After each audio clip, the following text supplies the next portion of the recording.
જુઓ તો કેટલું સરસ ફર્નિચર કરાવ્યું છે આ લોકોએ. હા ખરેખર બહુ સરસ ફર્નિચર કરાવ્યું છે હો.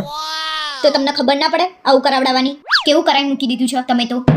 મેં તને પહેલા જ પૂછ્યું હતું કેવું ફર્નિચર કરાવું, તે મને એવું કીધું તમને ગમે એવું કરાવો. મને એમ કે તમે સારું કરાવડાવશો, મને કે ખબર હતી કે તમારી ચોઈસ સાવ આવી છે. ખરેખર મારી ચોઈસ નહીં હારી ને, એ તો મેં લગ્ન કર્યા ને એટલે મને ખબર પડી જ ગઈ હતી. ખોટી હોશિયારી ના મારશો. આ આખા કાળા કપડાં પહેરીને આવ્યા છો, જુઓ તમારી ચોઈસ. અરે એ તો તું કહું છું ને મારી ચોઈસ નહીં હારી. મારા બધા ભાઈબંધો છે ને મને પૂછીને જ કપડાં લાવે. અરે મૂકો ને તમારા ભાઈબંધની વાત, મને તો હસવું આવે છે. તમારા સિવાય કોઈએ આવા કપડાં પહેર્યા છે? બીજા કલરના કપડાં પહેરું ને એટલે તું એમ કહે છે લેડીઝ કલરના કપડાં પહેરો છો. અરે ભલે લેડીઝ જેવા લાગો પણ એક કઈ પ્રસંગમાં આવા કપડાં પહેરીને આવતા નહીં. આ ભાઈ મને બૈરું બનાવીને રહેશે. સારું ભાઈ હવે કોઈ પ્રસંગમાં હું કાળા કપડાં પહેરીને નહીં આવું બસ. હા ના પહેરતા. એમ તમને એવું હોય ને કે હું હીરો લાગુ છું પણ જીરો લાગો છો, અને દૂરથી તો કાગડો ઊભો હોય ને એવા લાગો છો.